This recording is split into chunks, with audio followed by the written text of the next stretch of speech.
prétendue maison offerte à Emalouès par Mollard. L'information a tourné en boucle sur les réseaux sociaux, ce qui conviendrait d'appeler finalement une mise en scène grotesque et éhontée, montrait des extraits de story Instagram Mollard et Emalouès, qui célébrant leur amitié arguaient pour l'une, disons Emalouès, avoir reçu une maison de la part de Mollard pour son anniversaire. Faux, rétorquent les proches de Mollard qui disent que ce mensonge n'était en fait que juste pour du buzz, ridicule dira-t-on. Alors, à quelle fin une telle mise en scène?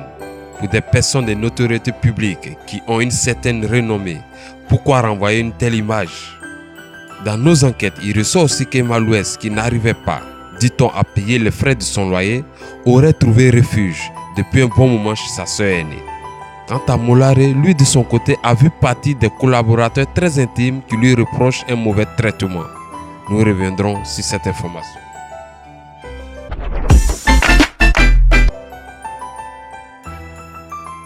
Trois ans d'adversité, enfin. Muriel Aouré et Marie-Josée Talou font la paix.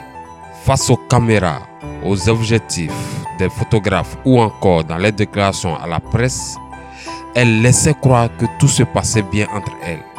Mais en réalité, ce n'était qu'une mise en scène car elles ne se parlaient pas.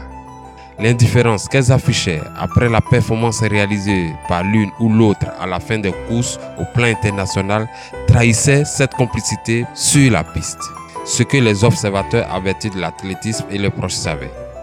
Mardi dernier, les deux reines des pistes africaines et mondiales ont décidé de briser le mur de la méfiance qui a abîmé leurs relations ces 3 dernières années.